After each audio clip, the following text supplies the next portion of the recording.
Kwa majina naitwa Paul Kisabo, ni wakili na niko pamoja na wakili Maduhu William Kulwa.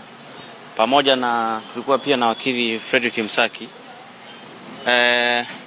Leo tarehe 22 mwezi wa 12 mwaka 2025, kesi ya watuhumiwa wa uhaini ambao walibaki katika mahakama ya hakimu mkazi Kisutu wakiendelea na hiyo kesi zilikuwa zimepangwa kwa ajili ya kutajwa leo.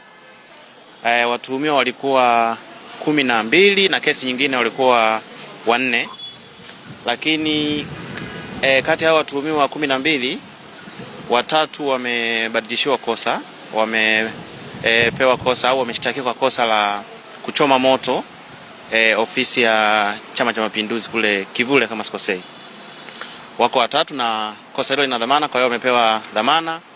Lakini watuhumiwa wengine 9 Jamhuri wamesema upelelezi unaendelea, kwa hiyo wameomba kesi iahirishwe, na kesi imeahirishwa mpaka tarehe 5 mwezi wa kwanza mwaka 2026 kwa madai kwamba upelelezi haujakamilika, na hivyo kesi hiyo imeahirishwa mpaka tarehe 5 mwezi wa kwanza mwaka 2026. Lakini mtuhumiwa mmoja wapo amejaribu kuieleza mahakama kulingana na hali yake, kwa sababu anaumwa, anaitwa Baraka, na alikuwa hajapata dawa tokea siku ya kwanza ambapo alipelekwa hospitali.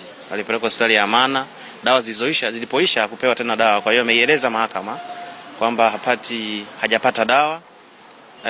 Nadhani namfahamu yule kijana ambaye alikuwa akifikishwa mahakamani, anabebwa na mwenzake anaitwa Baraka Mweta. Kwa hiyo tumeieleza mahakama na mahakama imesema kwamba imetoa amri kwamba akapatiwe dawa kwa ajili ya matibabu kutokana na hali yake ya huo ugonjwa.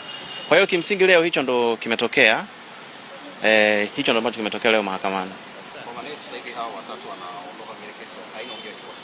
Yes, wameshtakiwa kosa la kuchoma moto. Wametuhumiwa kwamba wamechoma ofisi ya Chama cha Mapinduzi huko Kivule.